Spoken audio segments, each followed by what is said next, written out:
Hello all और स्वागत है आप सबका स्टडी ट्रेंच पर। आगे बढ़ने से पहले जैसा कि हम हर बार आपको रिमाइंड करते हैं, if you like my videos, if you like my information, then please do subscribe, like, share and comment. तो गाइस, आगे बढ़ने से पहले हम ये देखेंगे अब कि आज के हमारे लेटेस्ट न्यूज में सस्टेनेबल डेवलपमेंट गोल के बारे में बात की जाएगी, which is short form of SDG। Okay, sustainable development goal, और इसको शॉर्ट में SDG लिखते हैं। और ये sustainable development goal index for the year 2020-21 release हुआ है। सबसे पहली बात हम ये बता दें कि 2019 के बाद 2020 जो है, 2020 में इसका जो कोविड की वजह से काफी बुरा परफॉर्मेंस था, और फाइनली अब 2021 में सस्टेनेबल डेवलपमेंट गोल में इंडिया ने कुछ हद तक बेटर परफॉर्मेंस किया है। आइए देखते हैं इस इंडेक्स के बारे में, इंडिया के बारे में और सारे स्टेट्स के परफॉर्मेंस के बारे में। ऑल राइट, सो इस बार जो सस्टेनेबल डेवलपमेंट गोल का जो इंडेक्स रिलीज हुआ है उसको हम शॉर्ट में बोलेंगे हम आगे आने वाली सभी स्लाइड्स के लिए SDG। तो ये जो रिलीज हुआ ये 3rd एडिशन था, और इसको किसने रिलीज किया है? नीति आयोग ने। ओके, नीति आयोग इंडिया में इस इंडेक्स को रिलीज करता है, इसे याद रखिए क्योंकि ये बहुत ही ज्यादा रिलेवेंट है। उसके साथ साथ क्या है, SDG है वो यूनाइटेड नेशंस के साथ कोलैबोरेट करता है, यानी कि यूनाइटेड नेशंस और नीति आयोग दोनों मिल करके सस्टेनेबल डेवलपमेंट गोल्स इंडेक्स को रिलीज करते हैं। उसके साथ साथ ये किस मिनिस्ट्री के अंदर आता है? ये आता है Ministry of Statistics and Programme Implementation. आपके MCQ बेस्ड के जितने भी क्वेश्चंस जो हो सकते हैं, पॉसिबल क्वेश्चंस जो होते हैं, वो हम यहाँ पे पुटअप कर दिए हैं, तो उसके आंसर्स आप लोग को यहाँ पे सब मिल जाएंगे। ठीक है, अगर बात की जाए कौन सा बॉडी या कौन सा ऑर्गेनाइजेशन रिलीज करता है, then the answer will be NITI Aayog. अगर बात करें तो सस्टेनेबल डेवलपमेंट गोल किस ऑर्गेनाइजेशन के साथ कोलैबोरेट करता है, then it is United Nations, ये वर्ल्ड ऑर्गेनाइजेशन है। और किस मिनिस्ट्री के अंदर आता है SDG, then it is Ministry of Statistics and Programme Implementation. उसके साथ साथ नेशनल इंडिकेटर फ्रेमवर्क के साथ भी ये मिलके काम करता है। तो आप देख सकते हैं कि 3 से 4 बॉडीज के साथ ये मिलके काम करता है, तब जाकर के किसी स्टेट का एक प्रोग्रेस रिपोर्ट निकल के आता है। जैसे छोटे थे ना हम लोग, तो हम लोग का एनुअल रिपोर्ट कार्ड जो होता था वो प्रोग्रेस रिपोर्ट होता था, और अलग अलग सब्जेक्ट के बेसिस पे होता था, अलग अलग एथिकल पॉइंट ऑफ व्यू से होता था, जैसे फिजिकल एजुकेशन, आपका योगा, आपका आर्ट एंड क्राफ्ट, ड्राइंग, ब्ला ब्ला, इतने सारे आपके टर्म्स एंड कंडीशंस होते थे, इंडिकेटर्स होते थे। सेम वैसा ही स्टेट्स के लिए भी ऑलमोस्ट 115 इंडिकेटर्स होते हैं। वैसे तो सस्टेनेबल डेवलपमेंट गोल में टोटल 17 गोल्स होते हैं, लेकिन अगर बात की जाए इंडिकेटर्स की तो 115 इंडिकेटर्स होते हैं। तो हर स्टेट का इसी तरह से रिपोर्ट कार्ड निकलता है। सीधी भाषा में अगर बात की जाए तो रिपोर्ट कार्ड है कि कौन सा स्टेट कितना बेटर परफॉर्म कर रहा है अलग अलग सब्जेक्ट्स में, अलग अलग फील्ड में। ऑलराइट, अब आगे देखते हैं हम लोग कि मैप वाइज हम आपको एक बार एक झलक दिखाते हैं कि कौन सा स्टेट कैसा है। जैसे कि आप लोग जानते हैं जो रेड कलर होता है ये डेंजर साइन होता है, और ये यहाँ पे भी रेड कलर का मतलब है कि पुअरेस्ट कंट्रीज हैं in the rate of performance, और जो ग्रीन कलर हैं ये बेस्ट कंट्रीज हैं, सॉरी बेस्ट स्टेट्स हैं इंडिया में।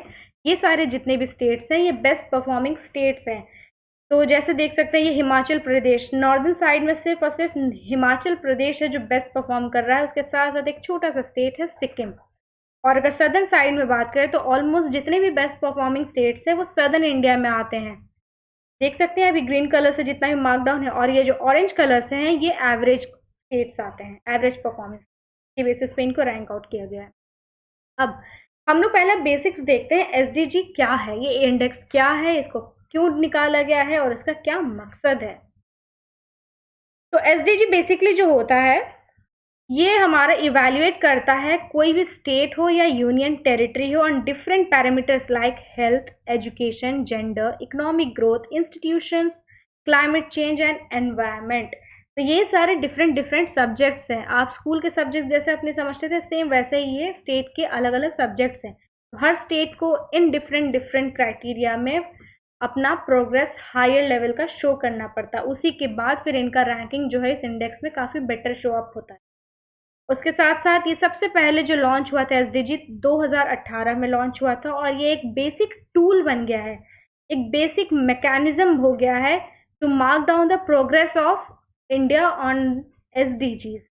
ठीक है, नेक्स्ट, अब इसमें क्या होता है, रैंकिंग किस बेसिस पे होता है, जैसे कि हर इंडेक्स में होता है, इसकी भी रैंकिंग 0 to 100 होती है, और जितनी ज़्यादा रैंकिंग बढ़ेगी उतनी ज़्यादा उसकी परफॉर्मेंस बेटर शो होगी। यानी कि अगर किसी का 0 है रैंक में तो वो बहुत ही ज़्यादा पुअर है अपने परफॉर्मेंस में, और अगर किसी का रैंकिंग 100 है तो उसका परफॉर्मेंस बेस्ट होगा।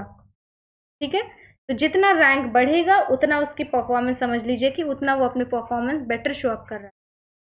तो इसमें टोटल 4 कैटेगरीज हैं जिसके बेसिस में स्टेट्स को डिवाइड किया गया है। सबसे पहला है aspirant, next performer, third one is front runner and the best one is achiever. Achiever जो होता है हमारा बेस्ट होता है, ये आप भूलिएगा नहीं, ये बेस्ट होता है हमारा। ओके, तो एस्पिरेंट में जनरली होते हैं 0 से 49 जिनका भी रैंक है, 0 वो एस्पिरेंट्स में आते हैं, 50 to 64 में परफॉर्मेंस आते हैं, फ्रंट रनर में 65 to 99। आपको इन रैंक्स का कैटेगरी याद रखने की जरूरत नहीं है, सिर्फ इन कैटेगरीज का नेम्स आपको याद रखना है। और एक चीज मार्क करने वाली बात है कि एट प्रेजेंट कोई भी स्टेट या यूटी एस्पिरेंट और अचीवर की कैटेगरी में नहीं है। यानी कि कोई भी स्टेट अभी तक वर्स्ट परफॉर्मिंग स्टेट या बेस्ट परफॉर्मिंग स्टेट की कैटेगरी में नहीं आया है। ऑलराइट, तो हम लोग अभी तक मिडिल रेंज में लाई कर रहे हैं। उसके अलावा क्या है, यूनाइटेड नेशंस ने इन द ईयर 2015 में यूनाइटेड नेशंस की जो जनरल असेंबली है जिनका शॉर्ट फॉर्म है यूएनजीए, और अगर 2021 के बारे में बात की जाए तो इंडिया जो है मालदीव को सपोर्ट कर रहा है to become the president of United Nations General Assembly. और आपको पता है इसके जो जनरल असेंबली है वो हर साल चेंज होते हैं, और रोटेशन वाइज हर कंट्री को एक अपॉर्चुनिटी मिलती है टू चूज इट्स प्रेसिडेंट। ठीक है, तो इस साल जो चांस मिला है वो मालदीव को इंडिया फेवर कर रहा है, और यूनाइटेड नेशंस जनरल असेंबली जो है 2030 के हिसाब से 2030 तक वो कोशिश कर रहा है कि एसडीजी के जितने भी गोल्स हैं उनको अचीव किया जाए, उनको टच किया जाए। तो 2015 में इसने अडॉप्ट किया है, लेकिन 2030 तक वो चाह रहा है कि ठीक 15 साल बाद तक हम सस्टेनेबल डेवलपमेंट गोल्स के अंदर जितने भी इंडिकेटर्स हैं उनको अचीव करके हम एक बेस्ट परफॉर्मिंग कंट्री में कन्वर्ट हो जाएं। और बात की जाए 2019 की, तो अब रैंकिंग की बात की जाए इंडिया की, तो 2019 में इंडिया का जो रैंक है वो था 60, और 2020-21 की बात की जाए, 2021 में बात की जाए तो वो 66 है। अब और 2020 की अगर बात करें तो ड्यू टू कोविड स्टूडेंट्स, उनका जो इंडिया का जो रैंक था वो बहुत ही ज़्यादा वीक हो गया था, और उसका जो रैंक था और वो था 117। ठीक है, इसलिए हम 2020 का जो रैंकिंग है इसको हम नेग्लेक्ट करते हैं, क्योंकि ये वर्ल्ड वाइड जो है पूरा का पूरा देश, पूरी दुनिया जो है कोविड से जूझ रही थी। That's why we are not considering the index point of 2020। तो क्वेश्चन में आपको जो पूछेगा वो ये पूछ सकता है कि 2019 में what was the rank of India in SDG index, तो आपका आंसर होगा it was 60। And what about 2021 में the rank of India is 66, यानी कि उसने 6 पॉइंट्स का इंक्रीमेंट किया है।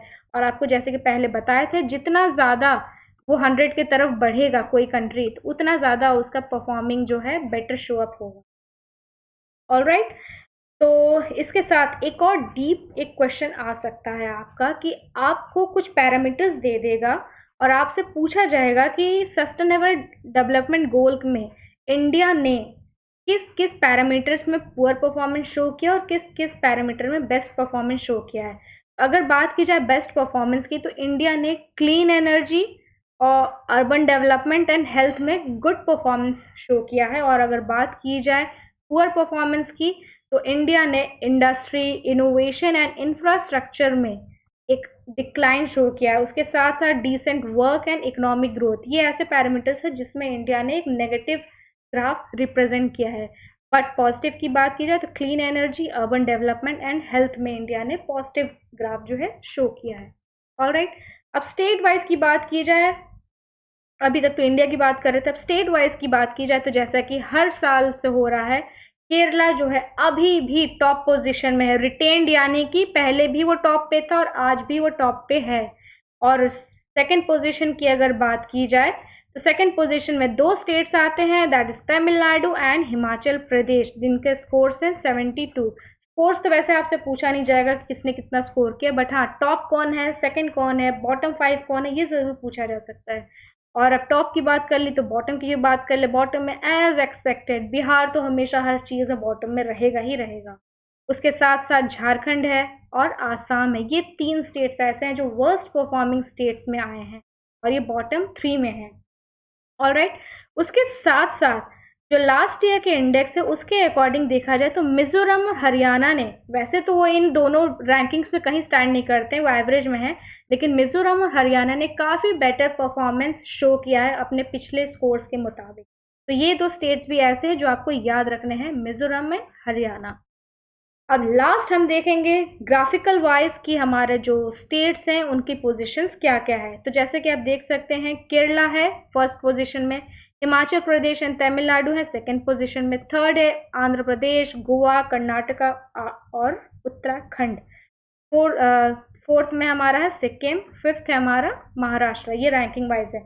और ये बॉटम 5 के हिसाब से देखा जाए तो अगर अब बात की जाए उत्तर प्रदेश की, क्योंकि यूपीएससी और यूपीपीएससी के भी एग्जाम्स आ रहे हैं तो उत्तर प्रदेश का भी पूछ सकता है, तो उत्तर प्रदेश जो है हमारा बॉटम 5 में आता है। ऑलराइट, और बॉटम 5 में ये जो छत्तीसगढ़, नागालैंड, उड़ीसा, इनके रैंक सेम है। फिर 60 में आता है उत्तर प्रदेश का, आपको रैंक भी याद करना पड़ेगा, इट्स रैंक इज 60 और ये बॉटम 5 में आता है। और बॉटम 5 में सबसे पहला आता है बिहार, सबसे नीचे जो है वो सबसे पहला आएगा, फिर है झारखंड, फिर थर्ड है हमारा आसाम। आपको पता ही था 100 के जितना दूर होता जाएगा उतना ज़्यादा उसका परफॉर्मेंस वीक शो होगा। तो इसी के साथ हमारा आज का ये एपिसोड यहीं खत्म होता है। आगे के करंट अफेयर्स के लिए, आगे के लेटेस्ट अपडेट्स के लिए you have to stay tune with my channel. Till then stay safe, stay healthy and bye bye.